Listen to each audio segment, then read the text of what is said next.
108 ambulance के driver RIMS में इलाज, बेड और बाकी सुविधाएं दिलवाने के लिए मरीज के परिजनों से मोटे पैसे वसूल रहे हैं।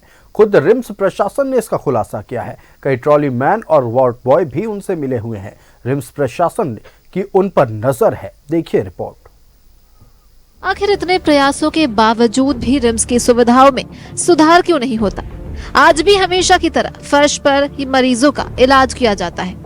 रिम्स प्रशासन ने खुद ही इस बात का खुलासा किया है कि राज्य में चल रही 108 एम्बुलेंस के ड्राइवर सुदूर ग्रामीण क्षेत्र के मरीजों से रिम्स में बेड, अच्छे डॉक्टर और दूसरी सुविधाएं दिलाने के लिए पैसे लेते हैं। रिम्स के मीडिया डिपार्टमेंट के हेड डॉक्टर भट्टाचार्य के मुताबिक इन लोगों के नेटवर्क में अस्पताल के कई वार्ड बॉय, गार्ड और ट्रॉली मैन शामिल हैं।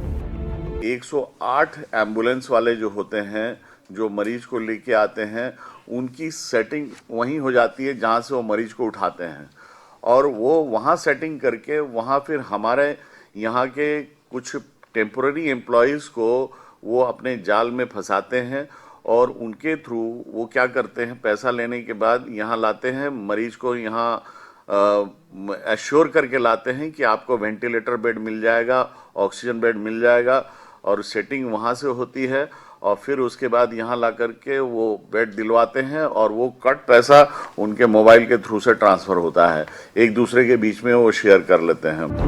रिम्स डायरेक्टर ने ऐसे भ्रष्ट ट्रॉली मैन, वार्ड बॉय और एम्बुलेंस ड्राइवर की गतिविधियों पर लगाम लगाने के लिए रणनीति बना ली है।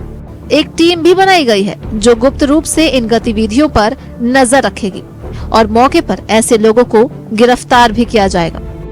1100 प्लस कैमरे का ऑर्डर हो चुका है। वो कैमरे जगह जगह इंस्टॉल किए जाएंगे। एक डिसीजन हो गया है जहाँ पे एक सर्वर रूम बनेगा जहाँ से उसकी मॉनिटरिंग होगी। तो जब तक हमको कोई डॉक्यूमेंट्री प्रूफ नहीं मिलेगा, जब तक हमें जांच में किसी को पकड़ नहीं पाएंगे, तब तक तो कार्रवाई करना मुश्किल है। लेकिन यह है कि नज़र हर तरफ है। ऐसा नहीं है कि नज़र नहीं रखे, नज़र रखे हुए हैं। गलत आदमी आज नहीं तो कल पकड़ा जाएगा और पकड़ा जाएगा तो कार्रवाई तो होगी। रिम्स में कई प्रयोग हो चुके हैं, लेकिन रिम्स में कोई सुधार होता हुआ दिखाई नहीं देता। राज्य के विधायक सीपी सिंह ने तो रिम्स को सेना के हवाले करने जैसी सलाह दी हुई है। ट्रॉली मैन से लेकर डॉक्टर तक अपनी मनमानी और प्राइवेट प्रैक्टिस के लिए बदनाम है। अब देखना होगा कि रिम्स प्रशासन ऐसे दलालों को कब तक सिस्टम से बाहर करती है या सब कुछ ऐसे ही जारी रहेगा। न्यूज़ 11 भारत के लिए कैमरामैन हेमंत के साथ शहनवाज अख्तर की रिपोर्ट। आखिर रिपोर्ट देखकर तो आप समझ चुके होंगे कि राज्य के सबसे बड़े सरकारी अस्पताल का क्या हाल है। यहाँ एक नेक्सस काम कर रहा है। इस नेक्सस के मेंबर्स कौन कौन है? सदस्य है 108 एम्बुलेंस के driver, trolley man, ward boy. और कैसे यह नेक्सस काम करता है, पूरी जानकारी के साथ संवाददाता शाहनवाज अख्तर लाइव जुड़े हुए हैं। शाहनवाज का रुख करते हैं। शाहनवाज, एक नेक्सस जो रिम्स में इन दिनों काफी सक्रिय नजर आ रहा है, कहीं बाहर से आया हुआ ये नेक्सस नहीं है, बल्कि 108 एम्बुलेंस, ट्रॉली मैन और वार्ड बॉय का ये नेक्सस कैसे बेड दिलाने के नाम पर पैसा देता है, कैसे दवाइयां दिलवाने के नाम पर पैसा लेता है, तमाम जानकारी दर्शकों से पहले साझा करें। देखिए, ये कोई नई बात नहीं है, ये धड़ल्ले से चल रहा है। रिम्स में जो तैनात सिक्योरिटी गार्ड हैं, एक जमाना तो वो भी था जब सिक्योरिटी गार्ड के जो हेड होते थे वो आप उनके पास चले जाइए, वो आपको अपने, अगर आप रसूखदार हैं, आप उनके जानने वाले हैं, तो वहां से आपको एक सिक्योरिटी मैन मिल जाएगा। वो जाकर के आसानी से आपका नंबर लगा के डॉक्टर से तुरंत दिखा देंगे। लेकिन ये जो नेक्सस जिसके बारे में अभी हम लोग समाचारों में दिखा रहे थे, उसमें यह है कि 108 एम्बुलेंस पूरे झारखंड में जो 300 के आसपास चल रही है, 250-300 के आसपास, वो देहात में पेशेंट उठाती है। पेशेंट को रिम्स लाना है, रेफर किया किसी पीएससी ने, वहीं पर ड्राइवर जो है मरीज के परिजनों को बोलता है कि आप रिम्स जा रहे हैं, वहां तो ऐसे होगा, आपको बेड नहीं मिलेगा, कॉरिडोर में इलाज कराना पड़ेगा लेट करके, ठंडे का मौसम है, तो आप कहिए तो हम आपके लिए आपकी मदद कर सकते हैं, लेकिन उसके लिए खर्चा करना पड़ेगा। तो भाई, अगर कोई आदमी रिम्स आ रहा है, अपने मरीज का इलाज कराने के लिए रेफर होकर के आ रहा है, उसके पास 2-4 हज़ार रुपये तो होते ही हैं। अब वो बार्गेनिंग करके कुछ पैसे तय होते हैं और तय होने के बाद वहां से वो फोन करता है रास्ते से ही कि एक पेशेंट लेकर के आ रहे हैं, ये नीरो वार्ड का पेशेंट है, इसको नीरो वार्ड में एडमिट कराना है, कितना बोल दें। तो वो एक अमाउंट बोलता है कि इतना अमाउंट, तो उसको बढ़ा करके 500,000 फिर बता दिया जाता है। कुल मिला के रास्ता चलते चलते डील कम पक्की हो जाती है। अब वो एम्बुलेंस वहां पर आती है, ट्रॉली मैन, सिक्योरिटी गार्ड से लेके वार्ड बॉय तक सेट है पूरा। अब वो इत्मीनान से उतारेगा उसको, वो अंदर जाएगा, पैसा रास्ते में ही ले लिया है, अब कोई टेंशन नहीं है। थोड़े पैसे अगर और बचे हुए हैं तो वो अंदर बेड पे जब सेट हो जाएगा तब वो पैसे मिल जाएंगे, या नहीं तो फिर कल जो एडमिट होगा वहां मौजूद रहेगा, फिर वार्ड बॉय पैसा मांग लेगा उससे। तो ये एक नेटवर्क है, नेक्सस है, और ऐसा पूरे धड़ल्ले से रिम्स में चल रहा है। और इसलिए भी चल रहा है कि रिम्स में इस तरह से लूज व्यवस्था है, कोई ऐसी कोई व्यवस्था नहीं, कोई निगरानी की व्यवस्था नहीं है। अभी कल मैं प्रेस कॉन्फ्रेंस में गया था, डायरेक्टर के प्रेस कॉन्फ्रेंस में, जहां से मैंने ये खबर निकाली है, बाकायदा उनकी बाइट्स भी है, वो खुद बता रहे हैं कि ऐसा ऐसा चल रहा है। तो उन्होंने कई बार नाराजगी भी व्यक्त की कि प्रेस और मीडिया के लोग रिम्स के पीछे पड़े रहते हैं, रिम्स की सुविधाओं को अक्सर अपनी खबरों से बदनाम करते हैं।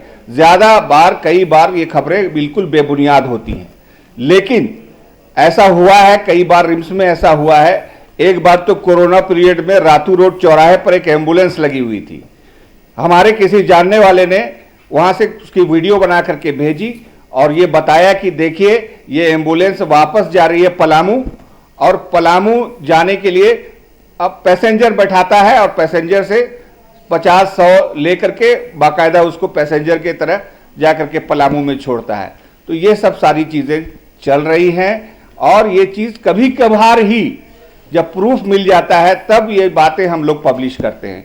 हमें भी कोई शौक नहीं है कि राज्य के जो मेरुदंड है, स्पाइनल कॉर्ड है रिम्स, सभी को वहां अच्छी व्यवस्था चाहिए, डॉक्टर्स इतने अच्छे हैं वहां पर, सरकार का इतना सारा पैसा वहां पर लगा हुआ है, कई कई बड़े नामचीन डॉक्टर वहां अभी भी सेवा दे रहे हैं, वो सेवाएं सुचारू रूप से चलनी चाहिए।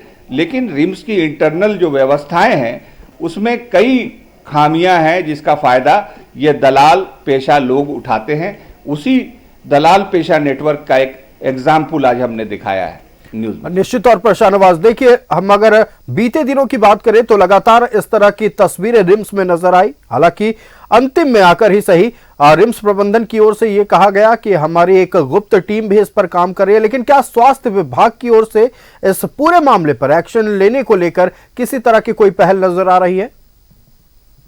देखिए, ज्यादा से ज्यादा यही होता है कि खबरें अगर आती हैं तो खबरों की कटिंग या उसका स्नैपशॉट लेकर के एक पत्र लिख दिया जाता है। ऐसा नहीं है। राज्यपाल ने भी कई पत्र लिख दिए हैं कि भाई इस पर स्पष्टीकरण देखिए, ऐसा क्यों हुआ। स्वास्थ्य मंत्री भी वहां पर गए थे, अभी तो एक ही बार गए हैं वहां पर विजिट में, वो भी अपनी सिस्टम को समझ रहे हैं। अभी उनके बस में जो है उसके लिए वो तैयारी कर रहे हैं कि रिम्स में क्या फॉर्मूला होगा। कल ही डायरेक्टर ने बताया है कि 1738 करोड़ रुपए में पूरे रिम्स की व्यवस्था को नया रूप देने के लिए चीजें चल रही हैं। देखिए, रिम्स एक चादर है, अब वो चादर को अगर कोई ओढ़ता है तो उसका पैर खुल जाता है, सर खुल जाता है। आबादी इतनी बढ़ी हुई है, पेशेंट्स का इनटेक इतना ज्यादा रिम्स पर लोड है कि वो जो है कहीं न कहीं से कुछ न कुछ कमी रह जाती है। डॉक्टर्स हैं, एक्सपर्ट डॉक्टर्स भी हैं, जूनियर डॉक्टर्स भी हैं। कुल मिला के इमरजेंसी की जो व्यवस्था है, ट्रॉमा केयर सेंटर की जो व्यवस्था है, वो सुचारू रूप से ठीक ठाक चलती है। लेकिन बाकी विभागों में बहुत कमियां हैं। उस पर एक बार सीपी सिंह ने कहा भी था कि रिम्स को अर्धसैनिक बलों के या आर्मी हॉस्पिटल के साथ टाई अप करके उसको दे दिया जाए, ताकि वहाँ पर डिसिप्लिन और भ्रष्टाचार पर लगाम लगे। दवा वहाँ मिलती नहीं है तो दवा बेचने वाले वहाँ पर अपने एजेंट घुमाते रहते हैं कि भाई आपको कुछ चाहिए तो हम ला देते हैं, इतना पैसा लगेगा। तो ये सारी चीज़ें चलती हैं। तो जब तक एक बाउंड्री नहीं होगी, गेट नहीं होगा, आपने कौन सा गार्ड वहाँ रखा है भाई, समझ में नहीं आता वो गार्ड है कि मजदूर है। कोई क्वालिटी नहीं है उसके अंदर कि किसी को सही में रोक सके, किसी को गलत करने से रोक सके। को कुल मिलाकर के ओवरऑल चीज़ों को बदल देने की ज़रूरत है, लेकिन ये संभव नहीं है लोकतांत्रिक व्यवस्था में। ये एक दिन में, एक महीने में, एक साल में भी नहीं हो सकता है। सिस्टम को धीरे धीरे सुधारना होगा, बेड्स की संख्या बढ़ानी होगी। बेड्स की संख्या बढ़ भी रही है। अभी कल ही डायरेक्टर ने बताया कि 98 बेड्स हमने बढ़ा दिया है। अब कॉरिडोर में पेशेंट्स की तस्वीरें आती हैं तभी दिखाई जाती हैं, कोई ज़बरदस्ती कोई एडिट करके तो दिखाता नहीं है। तो व्यवस्थाएं वहाँ पर हैं, मगर कमियां भी हैं। अब सरकार को चाहिए कि इस पर गंभीरता से कोई फार्मूला तैयार करे कि वहाँ कम से कम बहुत ज़्यादा इन्फ्लक्स ना हो, पेशेंट के साथ एक ही आदमी जाए। इतनी सारी भीड़ भाड़ और सारा कुछ चीज़ें चलती हैं, गरीब कम पढ़े लिखे लोग हैं, आ जाते हैं दलालों के बहकावे में आ जाते हैं, क्योंकि उनको फैसिलिटी चाहिए। कुछ पैसे खर्च करके अगर वहाँ फैसिलिटी मिल जाती है तो वो दे देते हैं, और इससे बढ़ावा मिल रहा है इस तरह की चीज़ों को। अब बिल्कुल मजबूरी का फायदा इस तरह के नेक्सस से जुड़े लोग उठाते हैं। खासतौर पर अब जो प्रचलन में सामने नजर आ रहा है कि 108 एम्बुलेंस वाले लोग ग्रामीण क्षेत्रों के लोगों को बहला फुसला कर पैसे लेते हैं। हालांकि बाद में उन्हें बेड भी दे दिया जाता है, क्योंकि इनका एक गिरोह है जो एक साथ मिलकर काम कर रहा है। ट्रॉली मैन हो, वार्ड बॉय हो, सबकी संलिप्तता इसमें देखी जा रही है। अब देखना यह है कि रिम्स प्रबंधन की ओर से इस पूरे मसले पर क्या कार्रवाई की जाती है। शाहनवाज, आपका हमारे साथ जुड़ने के लिए और तमाम जानकारी दर्शकों तक पहुंचाने के लिए बहुत बहुत धन्यवाद।